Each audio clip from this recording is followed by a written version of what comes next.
Hey there, welcome back to another video. This time around, it is my review of the 2014 sequel with some prequel elements, 300, Rise of an Empire.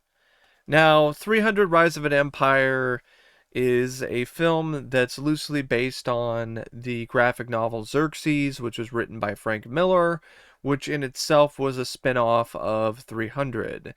And I didn't really read Xerxes, so I don't really know for sure whether or not this is a good adaptation of that. But this film is one of those movies that over the years has pretty much been lost to time. Barely nobody ever talks about this film, and I honestly can see why. This is a very forgettable, unneeded sequel for the most part.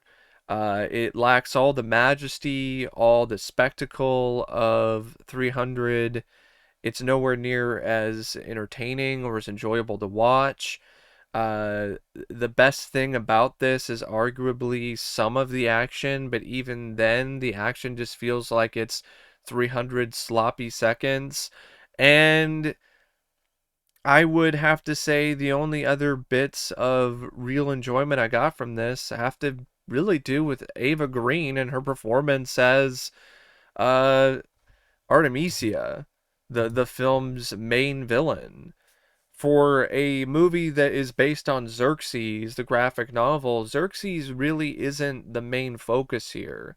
More of the focus is on Artemisia when it comes to the film's main villain. And it's understandable that you're not going to have a lot of focus on the Spartans because of what happened with 300, and you don't want to make the film feel like it's just a clone of 300 in a multitude of different ways instead of only a few or only a couple like the film ultimately is. So I understand that wholeheartedly.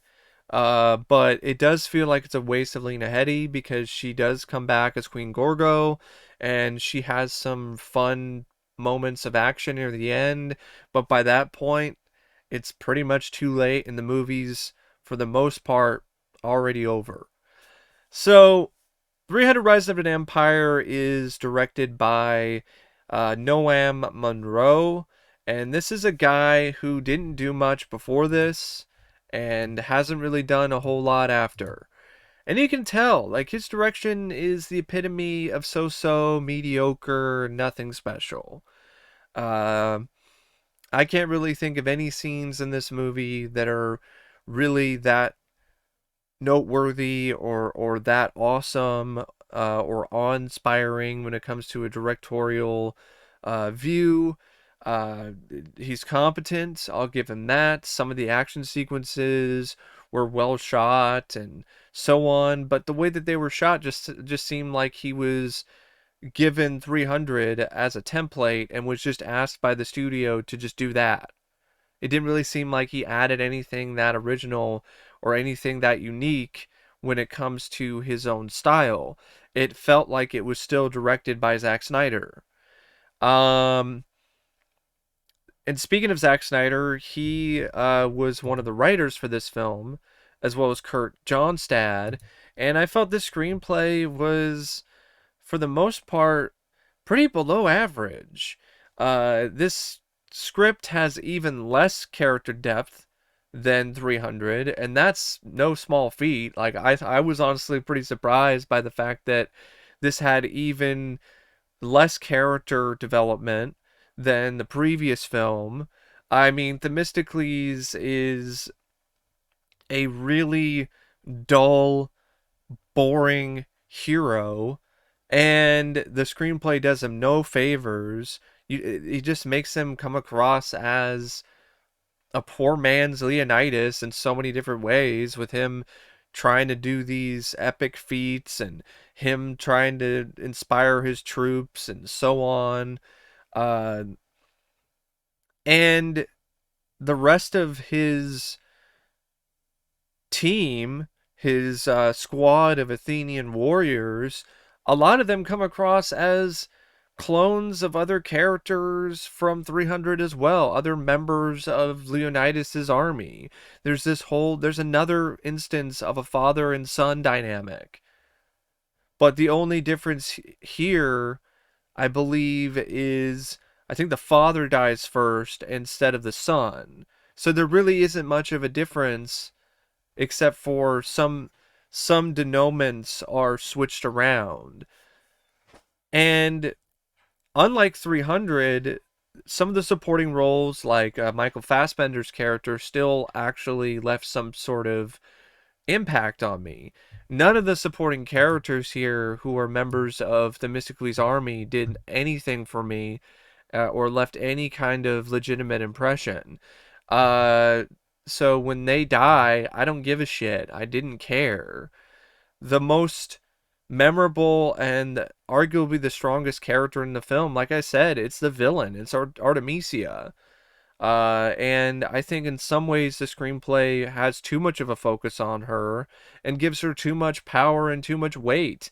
Because Xerxes, there's a whole bit that's showing how he became the God King because his father was killed by Themistocles and he wanted revenge, and so Artemisia decided to take advantage of him and have him sacrifice so much to become this God King.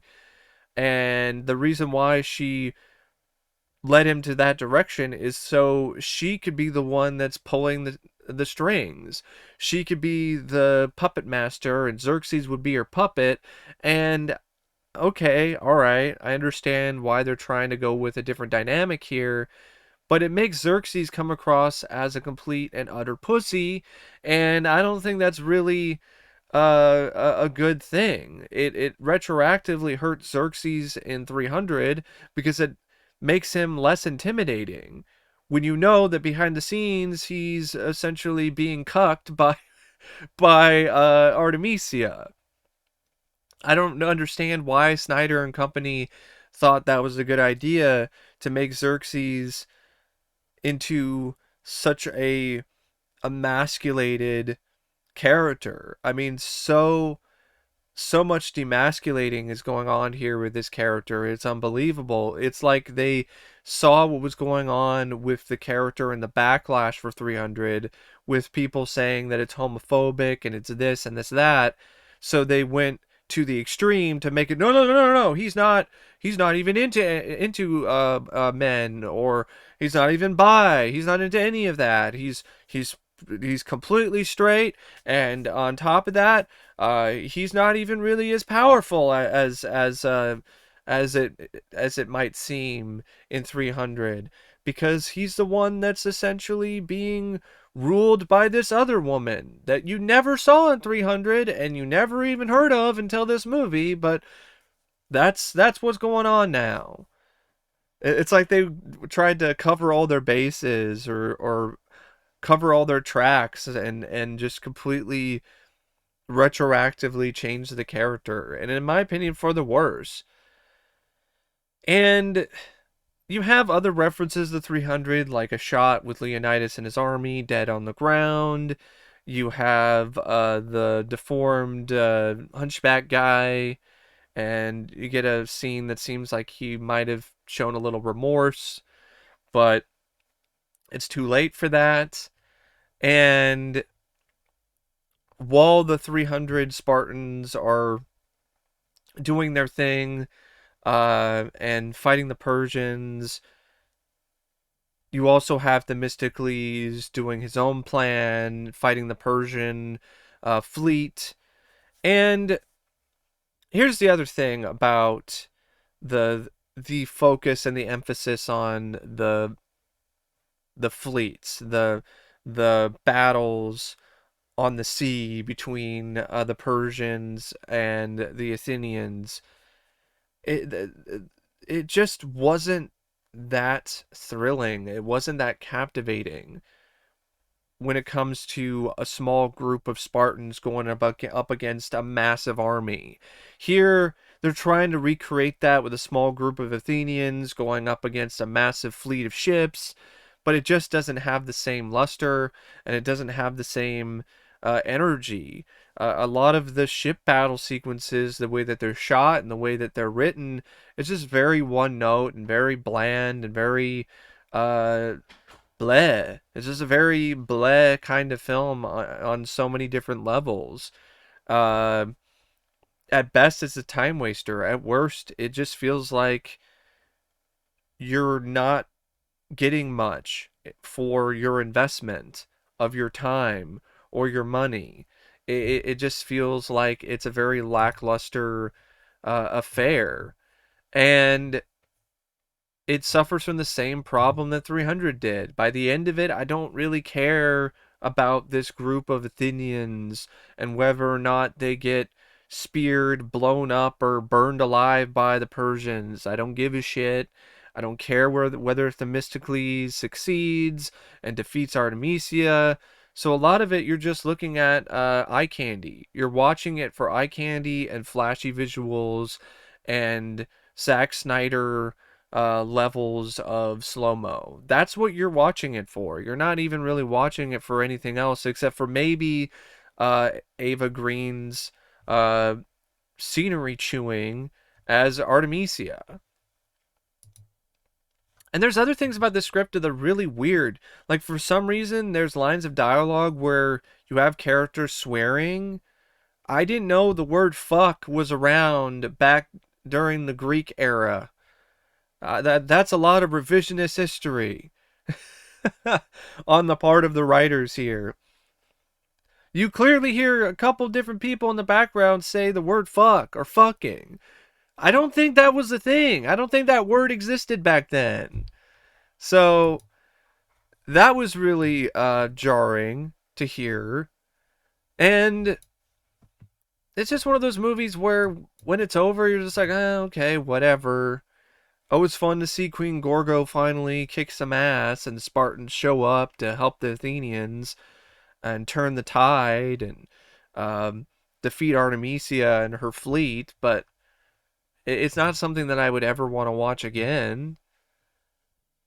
And it doesn't help either that the film's lead, played by Sullivan Stapleton, he has all the charisma of a fucking stapler. Like, this guy is fucking terrible. He has all the personality of a wooden shield. I don't know why they felt that this guy was strong enough or good enough to be the lead in a sequel to 300. I mean, Gerard Butler just blows him off the fucking screen in comparison, to the point where he gets knocked so far off the screen he's just a speck in the sky in the far distance. And the rest of the cast, other than uh, Eva Green or Lena Headey, and just or Rodrigo Santoro, who plays Xerxes, uh, once again, it's completely unremarkable. I mean, Jack O'Connell as Callisto, Hans Matheson as Aeschylus, Callan Mulvey as Silius, David Wenham's back as Dilios, but he barely does anything. Uh, the former king of Persia, King Darius, completely nothing to that guy, or nothing to that performance. Andrew Pleven as Daxos. I don't even remember what he even fucking did.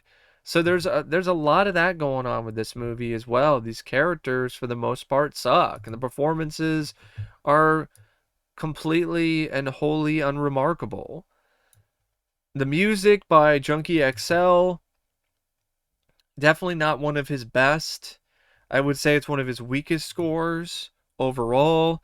The cinematography by Simon Duggan, at times, it looks alright. It's definitely doing a good job recreating the signature style and look and appearance of 300. But at other times, like I said, it's too fucking dark. The way that things are shot, the way that things are filtered, it's hard to really see anything. I don't like the fact that the blood here is once again CGI, and this time around it looks even worse. How is that even possible? This is from 2014, and 300 came out, what, 5 or 6 years before this? And the CGI blood looks better? How is that fucking possible? The CGI blood here looks like mud. It does. It looks like mud. It's too chunky. It flows in a way that's just really awful. It's almost like oil. It's like either mud or oil. It just looks awful. And the editing by Wyatt Smith and David Brenner, at times it's a little too schizophrenic. It's a little too chaotic, a little too messy. And it's 102 minutes, but it doesn't really have the best pacing because you don't get that invested in the story. You don't get that invested in the characters. You're just waiting for an action sequence. And sometimes the action sequences, when they are there, might get a little bit of your adrenaline pumping. But a lot of that is very fleeting because most of the time it's just a lot of bad posturing and a lot of bad acting and a lot of bad writing and just a lot of bad going on with 300 Rise of an Empire. Um, it doesn't really do much to rise your excitement level.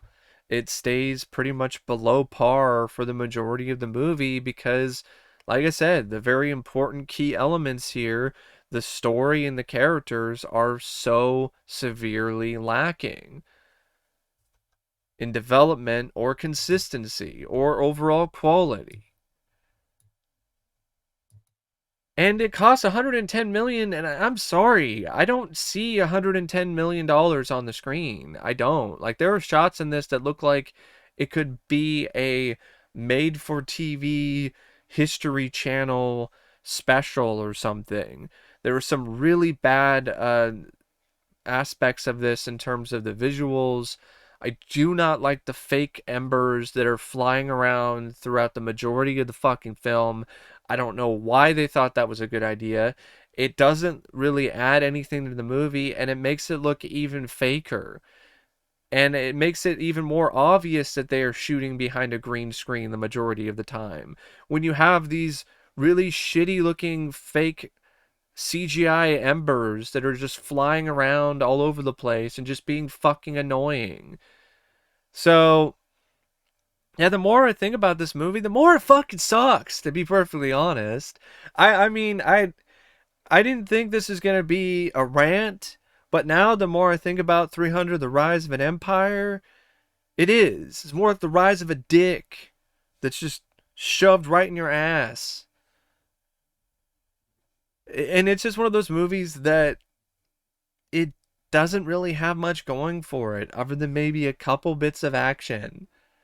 But even those bits of action are hampered by the editing, or they're hampered by the fact that they just seem like you've seen them before already in 300 and seen them done better. And then you have the oil blood, which doesn't do the action sequences any favors. Just one of those really forgettable fantasy films. I would rather watch the Clash of the Titans remake or even Wrath of the Titans any day of the week over 300 Rise of an Empire. So, I don't know what else to say about it except thanks for watching my review and rant on the movie.